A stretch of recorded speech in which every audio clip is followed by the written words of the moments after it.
what the flock is cooking. Man, they got me cooking again, man. Got me up to here, bro, because I keep seeing these stupid... You know what? Before we even get there, let's keep the maniac thing. Please like and subscribe if you about that Fly Eagles fly. And drop a comment in the box if you flying with the flock. Let's go. Gotta talk to them, man, because I keep seeing these lists, man. You know what? Before we even get there, let's keep the main thing. Call your representatives. Talk to them about this PAC Act, man. Protect our vets. They protect us. And free Brittany Griner. You already know. Now, let's get into today's going on. At least what's going on in the mind of the maniac. Because, once again, another feeble list, another Eagle diss.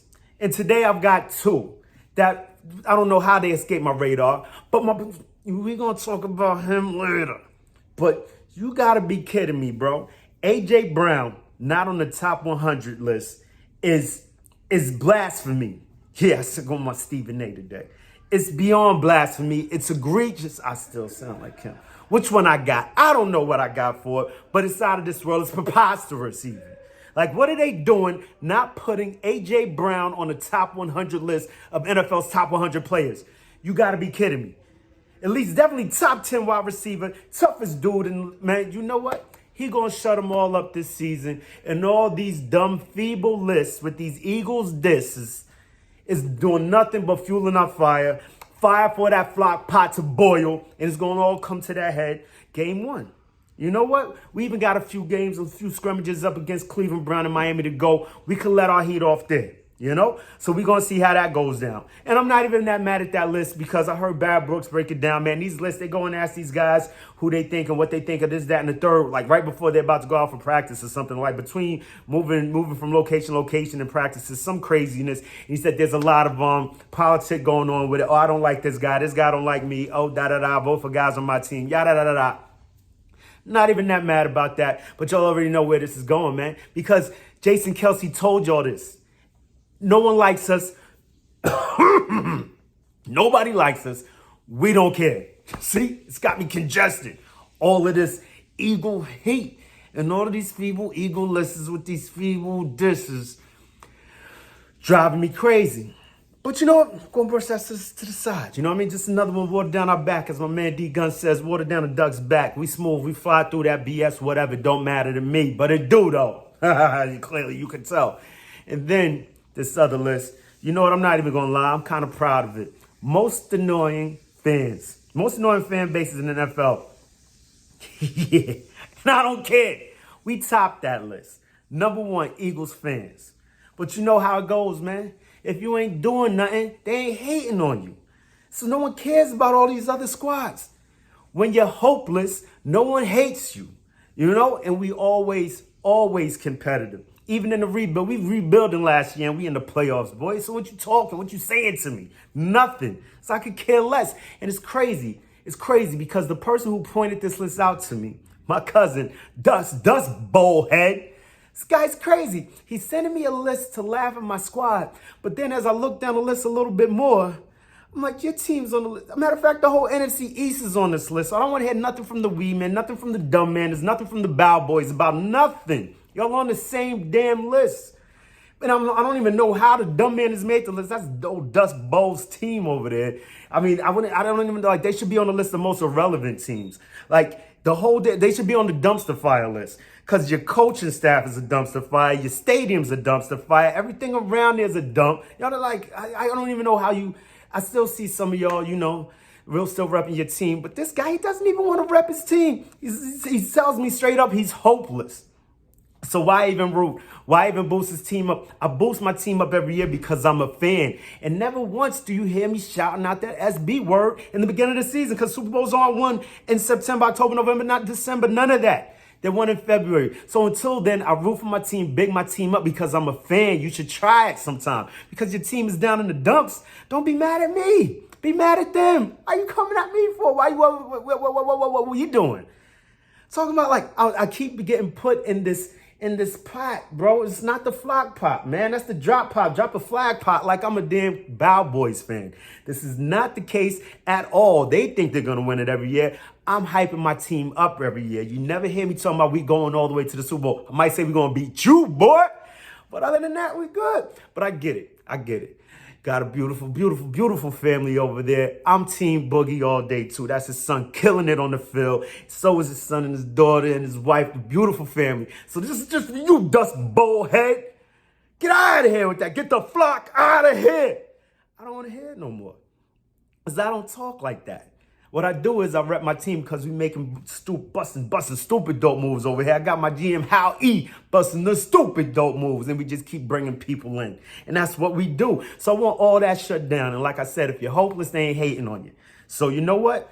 We moving ahead. We moving along. And of course, people going to hate us because we got eagle pride. All of us, bro.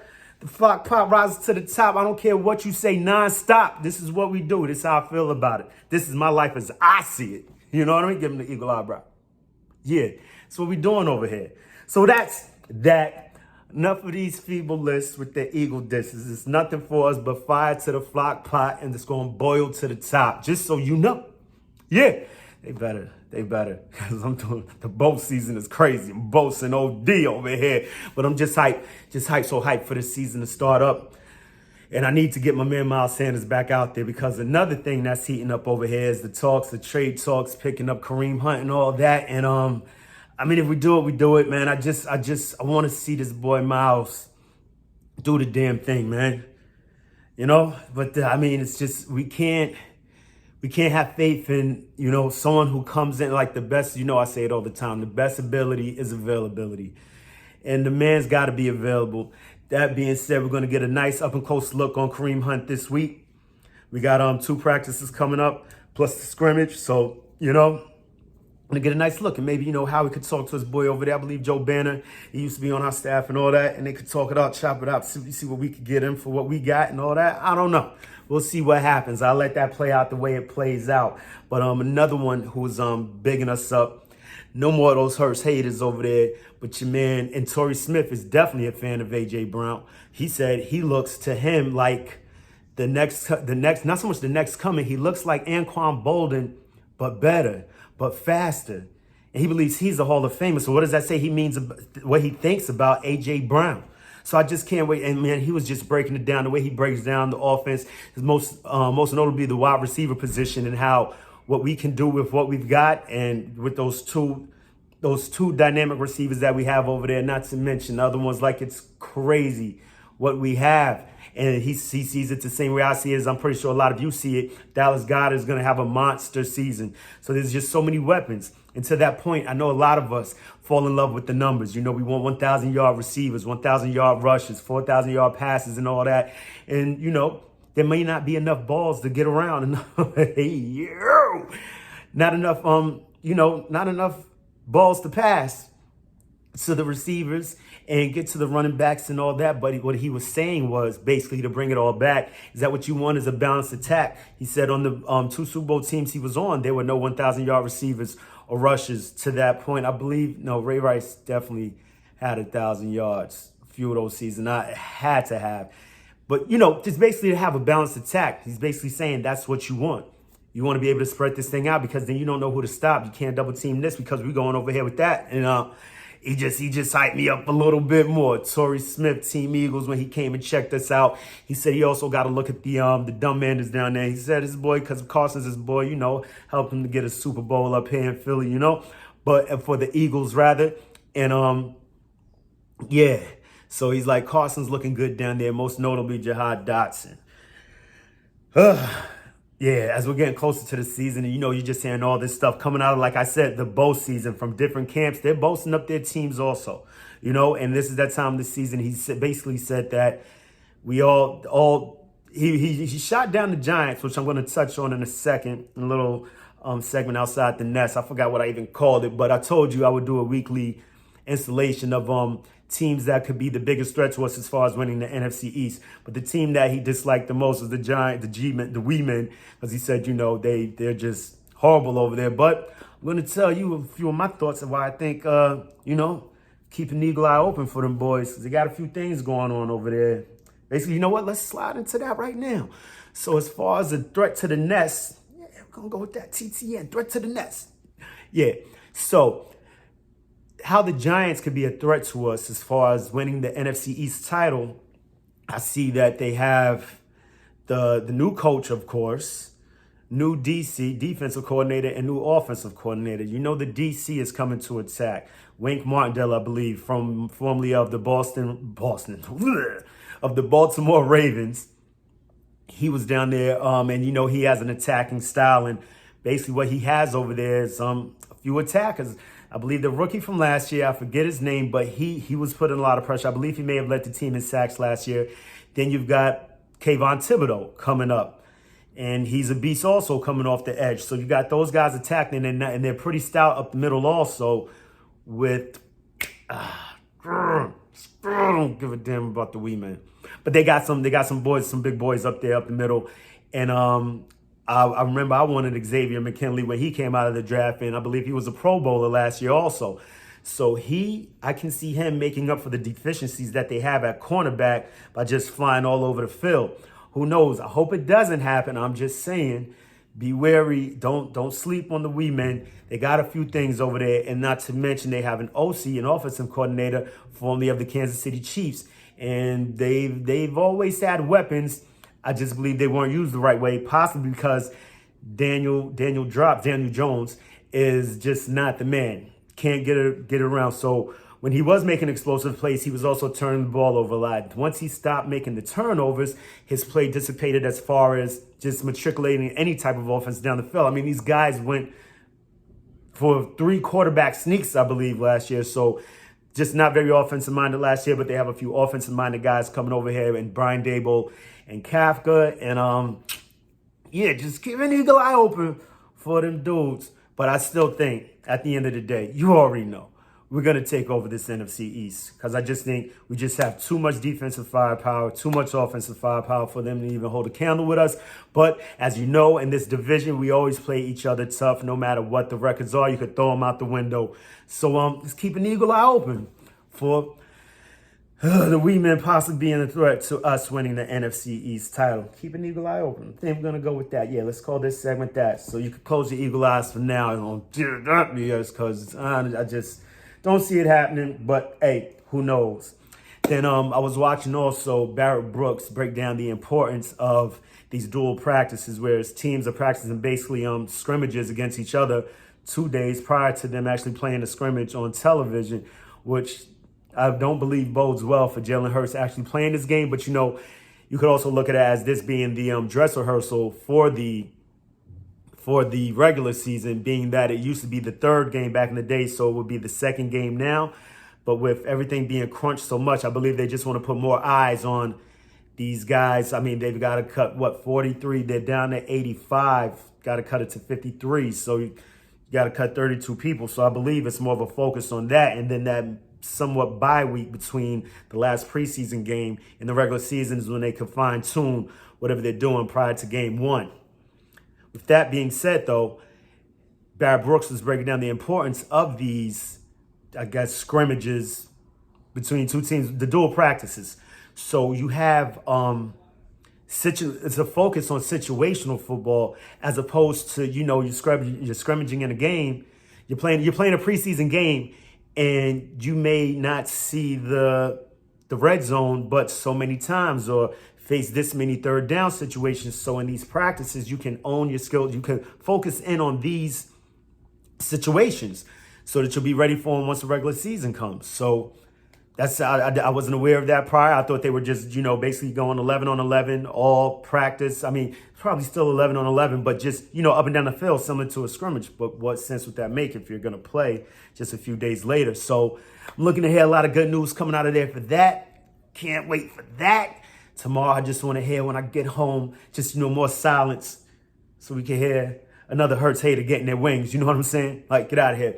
But, and just they also touched on the show on how, we can be successful without Jalen Hurts being astronomical, I mean, that's what we all want, right? But, I mean, he could be a game manager. Who knows what we're going to get this year in Jalen Hurts? But all I'm hearing out of camp is that the dude is progressing. And, I mean, that's all we've seen his whole career, going from Alabama to Oklahoma, now to the NFL. Everyone just keeps hating on this dude, and he keeps getting better every second. I can't believe I heard from an Eagles fan today. He said, bet me $1 that Hurts will be hurt by week 6 or some crazy. I'm like, well, how can you even put that in the universe? He jokes a lot. My man,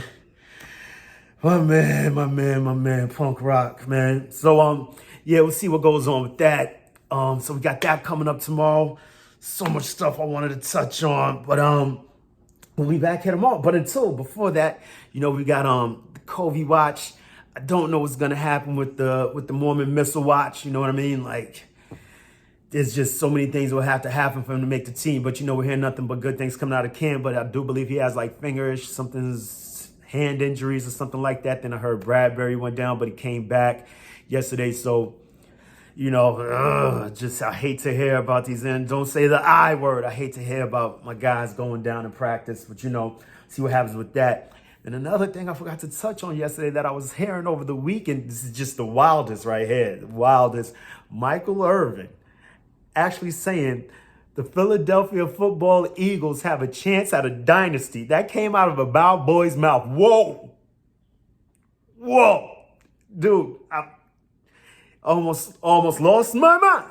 Of course, you know that. When I hear this, he's saying, it's something that I've been thinking a lot of also, being the fact that we just have so much depth everywhere. We have young and old, and how we busting the stupid dope moves. And then with the 2 first-round draft picks, plus the steals we got in this draft, and it just seems like a fine-tuned machine the way things are working. But like I said, I don't talk that dynasty talk, that Super Bowl talk until it's time to be talked about.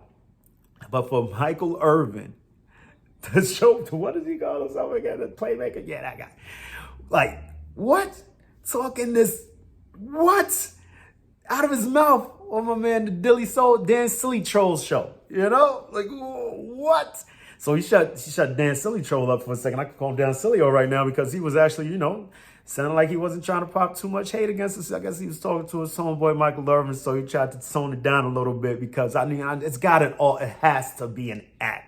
The way he goes at us is ridiculous. But you know what? It gives us a little cautious optimism, tells us, pump the brakes a little bit. So I respect him for that. But then, of course, in true Bow Boy fashion, he flips the script the next day and he comes out talking about the Bow Boys could actually top the Miami Dolphins. And when he said that, I was like, what do you mean the Miami Dolphins? Like, what? But he was saying that they could go undefeated if they could just get rid of these penalties. And on that note, you already know I got questions. I got so many questions for that statement. But until next time, NFL, I've got questions for you. NFC, I've got questions for you. And I got questions most definitely for you, NFC East. What are you going to do when Eagle Mania runs wild on you? Let's go.